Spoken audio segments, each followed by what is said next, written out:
It's Tracy Mitchell, the host of the Tracy Mitchell Show. We back at it again, about to make your whole weekend. And today we got two special guests. We got the creative here with us. Hey! What up? Yo. What's going on, y'all? I'm so happy y'all are here. I can't wait to get to it. You know, I want to get to know y'all, what music y'all got on the way. Okay. So what cities we representing today?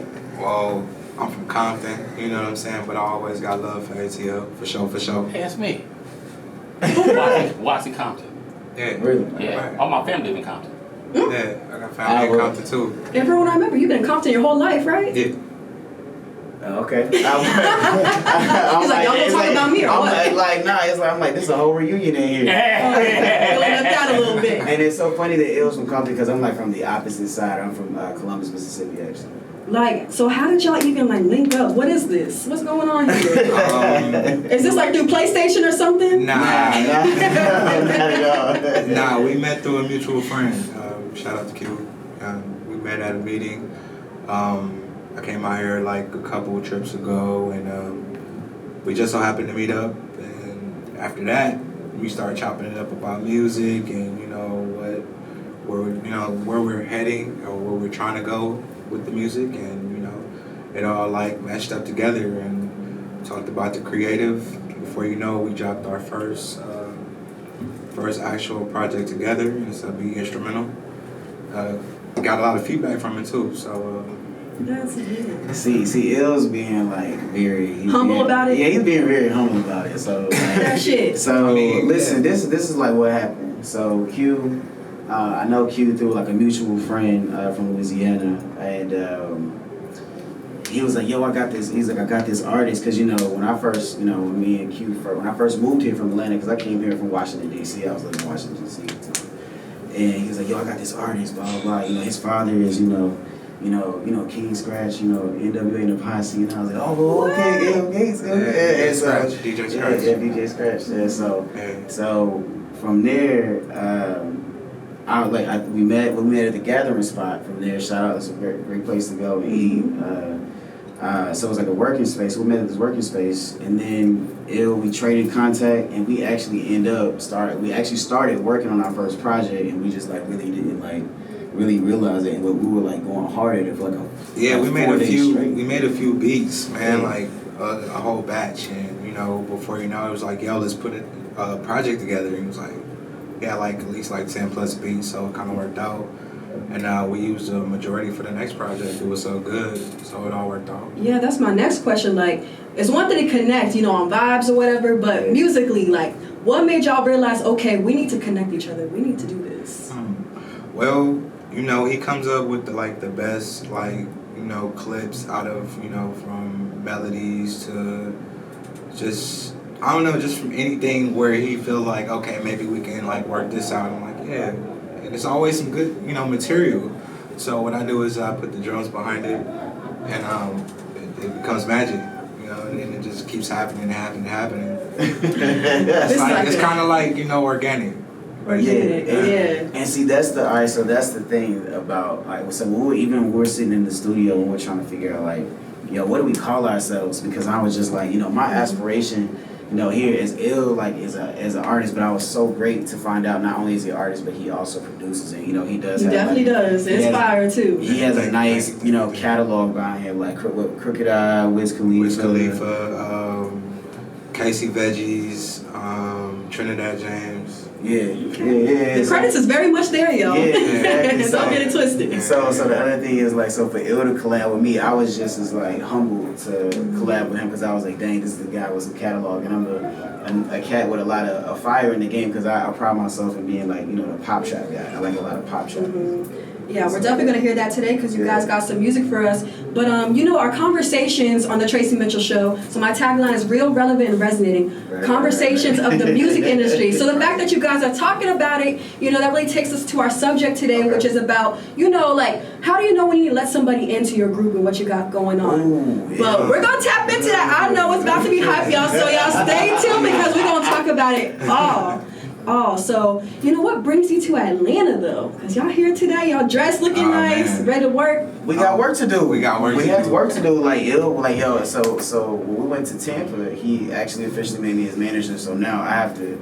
I'm not out of 90 days. Nah, he ain't out just 90 days, but he doing a good job. Yes. So That's another thing too. How do you know when somebody's worthy of being your manager? But that's dope though. So what's next? It's the work ethic. It's the work ethic for sure. So what's y'all plans here in Atlanta? So you're working, getting in the studio. Yeah, most definitely. I'm just finishing up my project No Cloud 2. I got a video out for it, which is Nip Slip. It's almost done. I said it's about like 95% done. So it's just getting mixed right now. So we're gonna be dropping that probably like the end of the month, probably like the middle of the month. Middle. Yeah. Facts. So let's tap into where y'all come from, because we talking about the music. But where do y'all come from? The music background. So y'all both are in tune with music. Yeah. How do your parents feel about this career choice? Ooh, go ahead. You go Get into it. I go first. Okay. So how my pseudo parents, my parents feel about it? Me leaving the Pentagon and alright, so COVID-19 happened and stuff just wasn't happening right. You know what I mean? Like contracts were just other people were buying it all over the place with GS everything for contractors, and I was a contractor at the time. And so what ended up happening is that there wasn't any more placement for me. And so what I ended up doing is that I had to follow my passion. So I literally September 15th was my last day, and I went to South Africa after that for 28 days. Wait, how'd you get to what was the reason for that? Because one of the producers I was collaborating with lived in South Africa. Okay. Yeah, and from there, but my mom, she was very just cautious, I don't know, and then COVID's happening, are you sure? Are you gonna make money? Mm-hmm. And so, and even I was telling Il recently at my last trip to Maryland, I revealed some truth about, what had happened in Atlanta and what it took for me to move down here. She was, she was disappointed to hear, but she was happy to hear that I weathered it. So they're very supportive. Take a leap of faith at that point. Yeah, they're very supportive, and so that's the other thing. With Il, you know what I'm saying? Where he comes from and being music inclined, that's also that's another support system. That's a very interesting story, and I expect that too. The Pentagon. Now, Gates, you from Cali, you from LA. A lot of things go down in LA. So tell me about your background. My background is kind of harsh, man.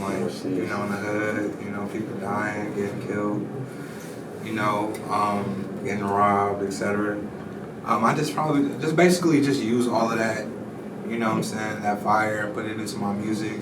As far as my pops and how he feel about it, he's proud. You know what I'm saying? Like I said, he kind of, put me in this militant situation to become a great artist and be a versatile artist as well. So it really molded me and shaped me to be the person that I am today. This is a question for you both. When did you guys fall in love with hip hop? See, that's so hard because hip hop wasn't just the first genre I was exposed to. Mm-hmm. You know what I mean? You're talking about you have a techno background, right? What is that? I just I love the collection of genres. So from hip hop to country to a little bit of bluegrass. I do Parliament, any genre you can think of, classic rock. I love it, and so I think it just comes from an influence. So for me, it's if it wasn't for Chuck, if there wouldn't be a James Brown, if there wasn't Michael Jackson, no, there wouldn't be a Michael Jackson. They all connect to each other. So all these genres just kind of tie into each other. That's true. Yeah, Gates, how about you? I mean, you were surrounded by hip hop growing up, because of your father. What is something that you really saw or picked up and was wow, this changed my music life forever? I've seen a lot. as a kid. He's seen a lot. This man got stories. I used to run in Paramount Studios. I used to run through the rooms, the sessions, and as a kid, just walking around, and people would give me money, wop some money, dollars and stuff to play the arcade. So I just started hitting everybody's rooms and stuff, and before I used to have wop some money playing the arcade, and I used to really. I didn't like the repetition of the music. Everything had to play over and over. I used to hate that. Before you know it, then I just started loving it. I just started getting a thrive of it. I want to go to the studio. Then 8 years old, I started writing. you know. And when you pick up that pen, though, you never went back, right? You're like, this is it. I didn't because, you know, it gave me a time to, like, I can just take off to a whole nother world. It's a whole nother world. You know, just like escape reality for a minute. Yeah, it's one thing to, you know, just like make the music, but writing the music, that's a whole nother time. Yeah, it's different. It's a different feeling. And you never know what you got on paper until you actually, you know, put the puzzles together. Exactly. Yeah. You know, kind of like back to your topic, when you talk about writing music and paper and producers, like I think that's another thing me and Hill always says, like, you know, you can have a producer produce a beat, but like it doesn't make the song if there isn't lyrics to it, if there's an artist to like obviously like paint that canvas for it or whatever like that. So when it comes to composing the right team, like just like Hill says, like there's hard work. It's a thing. There's so much hard work, y'all. We're gonna tap into that, but right now we're about to get some music, y'all. Okay? Nope, keep going. All right, so let's go ahead and talk about, you know, let's just go ahead and tap into it. The subject conversation, while we're all listening right now. So let's go ahead and talk, you know, what it takes to be a part of a group. And when do you know somebody is ready to be a part of your group? Because it's not easy, you know. Well, when it comes to that, it's real, like, I don't know, you have to really, like, analyze a person and see how they work under pressure. How consistent they are when it comes to work, and if they're full of excuses or not, or if they really deliver. So that's like, you can't depict that within a few days. That takes time. You know what I'm saying? So I would like really analyze a person and see if the chemistry is there. If not, you know what I mean, we can probably work, but we won't work as close as far as bringing you into my circle. Exactly. So a few days ago, my Instagram, you know, I did a little survey just asking people what would it take for people to be a part of their group. And a lot of people say, you know, energy, vibes, work ethic, any of those sticking out to you. And one person said, you know, it's all based in God. If God brings you to them, you know what I mean? What you say, the same thing? No, that's because in a way, kind of God kind of, you know, brought y'all together. That hits on the nose. If the universe, of course, God, you know, put that person in your life, and, you know, you don't question it. You know what I mean? Because, you know, at the end of the day, that person might bring you up another level, or you guys go up another level together, or so forth. See, me and Al were actually talking in the hallway, and I was telling him my experiences with myself in groups.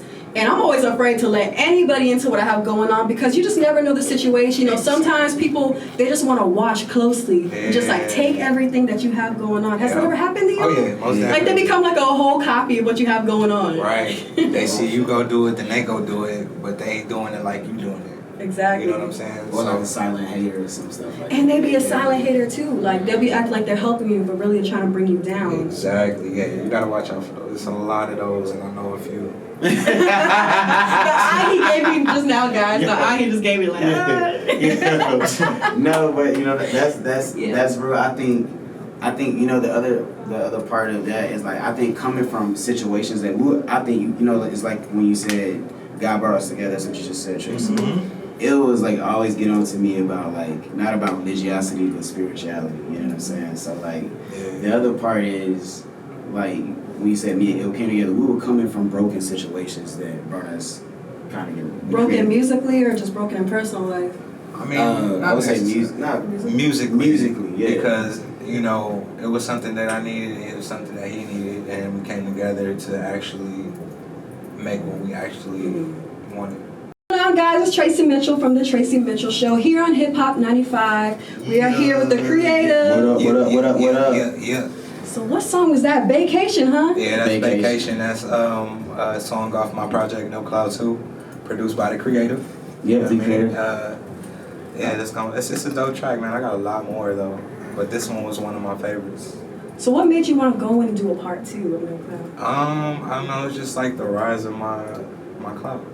He got a little bit of clout. Once some credits go up, you know. Yeah. How does it feel to watch him do his second part of his project that he's so excited about, he believes so much in? Ew, when we was walking in the store this morning, what did I tell you this morning? What did I tell you? Man, you told me a lot of shit. I told you I'm proud of you. He did. He's like, man, I'm proud of you, man. Just like watching the whole transition. And, you know what I mean? He did say that today. I'm proud of you goes a long way, especially just hearing that. Like, how does it feel when everybody tells you, like, nah, I'm proud of you? It's like, it's a rush, man, because, you know, somebody actually acknowledged what you're doing and they see you, like, growing, like, right before your eyes. Like, you know, it's like having a kid. You see your kid grow right before your eyes. And a lot of people don't see that. They're like, oh my God, the kid got big. You were like, I see my kid every day. You can't see it, but other people can. So when they acknowledge it and tell you, you appreciate it. Right. Yeah. I think what I always say that what makes me and Ill's relationship so great because we're always so honest with each other. Yeah. Ill tell me like, you know, Ill, I like this song, but it's, you know, I'm really not feeling it, man, because, you know, he really don't like trap stuff. I don't, man. It's too. He don't like trap stuff. It's like he be like very eclectic. It's oversaturated. It's like. Are you like those kind of artists that just don't want nobody in your creative space? Like, you need to be alone. I am. Oh yeah, definitely. I'm like that. Yeah. I really don't want nobody but me and the engineer, or if I'm recording myself. Yeah. You know, because I don't know. It's a whole lot of distraction, especially if you're just in the studio. It's like 10 people in there smoking and drinking, and they have no business of nothing. Like, they're not even trying to listen to what you got going on. Are you promoting my music? Somebody has to have some Like, kind of what are you doing occupation in this together? room, other than just I'm just a homeboy, and y'all just smoking and videoing up like y'all doing something. Nah, I gotta go. And they be recording snippets of your song. Like, damn, I didn't want nobody to hear that. Yeah, that's how your music get leaked. That's how your music get leaked. Having people up in there like shiesty people, and then their friends and like they friends, and they don't care because they're not immediate friends. They might leak your music. You know what I'm saying? So you gotta watch out for that. So I try to like record by myself. That's true. I can Back see to that that. relevant topic. You know, watch your circle. Period. Watch your circle. Now that's another thing. Yeah. Gates, come on, talk about it. My circle has got very small. It I happens. don't really like to use very, but yeah, it's gotten real small. It's people you would never expect to leave a circle man. to, especially when you come into it and you don't come out with them. Yeah, it hurts, but the show must goes on. You know what I'm saying? Must go on, and they gonna kick themselves in the butt. You know what I'm saying? Further down the line, because they gonna dwell on the things that could have transpired better. You know what I'm saying? So it's their loss, my game. Yeah, you don't flex on those people, right? You just kind of just keep. Man, you gotta be humble, because that flex gonna slap them in the face every morning. Al, you want to flex on somebody because you came up. No, I I wasn't gonna say flex. Nah, I'm all about being humble, but you know, I'm not gonna remove people, you know, from like seeing me what I do. I want you to see me win, baby. Tune in. Yeah. You know what I'm saying? Nah, facts. Especially if they don't unfriend you and you fall out with them. You keep them on there. You don't unfriend them. That's what you're saying, right? Yeah, you don't. Yeah, you don't. you block those people, or you Don't just block let them. them. Don't let It them just see you depends win. if they real annoying. If they're annoying, you block them. But if they just fall out and they stay silent and they want to stay there, you just keep them there so they can watch your Oh glow. my gosh, I have a friend right now. We came into this industry together. We fell out, and she has like her post notifications on. It's been like that for a year. Oh, but How do y'all feel about that? Do you block them there, it's a Chef love. Walker? It's a love-hate thing. No, I don't block anybody. I let you see me win. They, I don't care. they hate I you, block but they them. love you because they want to be you. It's something within you that they don't have, and they've been dying for it all their life, but they don't have it. Sometimes And it can be the seems smallest too far. thing. People can be rich. They can have plaques. They can have placements. They can have Shit, it could be a money, swag. everything. But they want that one thing from you that they cannot have, and they'll kill themselves for that. That's the truth. That's the truth. Seriously, it's true.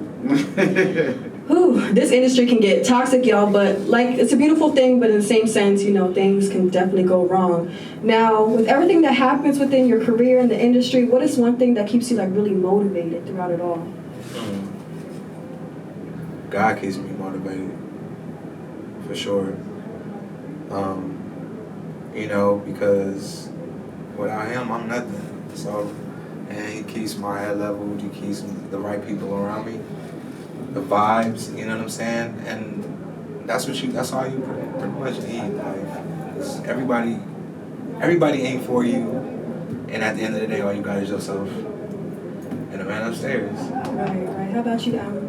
Motivation. What really motivates me is I'm a visualizer, right? So like it's like knowing what I could become, and it's like if I don't do that, or if I don't work that extra hour, if I don't stay up, or if I don't send that whatever off, or I don't ask that question, even if it's to a C-suite, like I'm be kicking myself in the ass my entire life, because it's like, you know, what's the worst they can say? So I think like it's like my what drives me is knowing what I become. Like, okay, I achieved that goal, next thing. I've achieved that goal, next thing. What's the next challenge? Always That's think what about keeps me what's motivated. Yeah, That's what keeps me course. motivated. That's, the work is never done. So Nah, it's never done. They think they reach their peak and be like, okay, I gotta do nothing else. Like, no, it keeps going. Nah, that's one thing. Like, people will blow up and then they're not hungry no more. exactly. They be like, oh yeah, I made it. All right, cool. Let me go sit down and chill and record on my couch. Yo, I'm that And type. slow down and, you know what I'm saying? Yeah, facts. I'm that type of guy. When you talk about artists, especially, like I'm like, so I get up every morning, listen to the billboards, like the top 40, and it's just like, all right, who was doing this? Who was doing that? When's the last time they dropped the album? What year did they? Like, I'm that type of You're guy. like- I'm that Like guy. the Like, music industry nerd. Yeah. When you watching the billboards, you a music industry He nerd. says that every morning, like, yo, just to check the billboard, this and that. I'm like, word? He's like, yeah. I'm gonna start doing that too. You know what I'm saying? You Because gotta be tapped in. yeah, not for real. Especially, you know, when I'm starting to put out like more records and more singles. So I'm gonna really try to execute on them charts. Facts. Exactly. That should be the goal for sure. Yeah. Most So we played Vacation. We played Escapade. Mm-hmm. So where are these songs from? Like, where are they going? Is this an EP? So Vacation was a beat that Ill and I created from Sun Formato, and then Ill took that beat and he's using it for his No Cloud 2 project. And then Escapade is from Let Me Know What You Think, which will be his fall project. You can talk about Yeah, it's gonna be the follow-up project from No Cloud. So yeah, it's called Let Me Know What You Think. It's gonna be a whole different vibe, a melodic Gates type, you know, sound. You know what I'm saying? So I hope y'all like it. And He said, I hope y'all like it. No, they're gonna love it. Well, I'm so excited for No Cloud too. I already listened to No Cloud. Yeah, You know, me too. I've been keeping tabs on you for a couple years now. Yeah, it's almost done.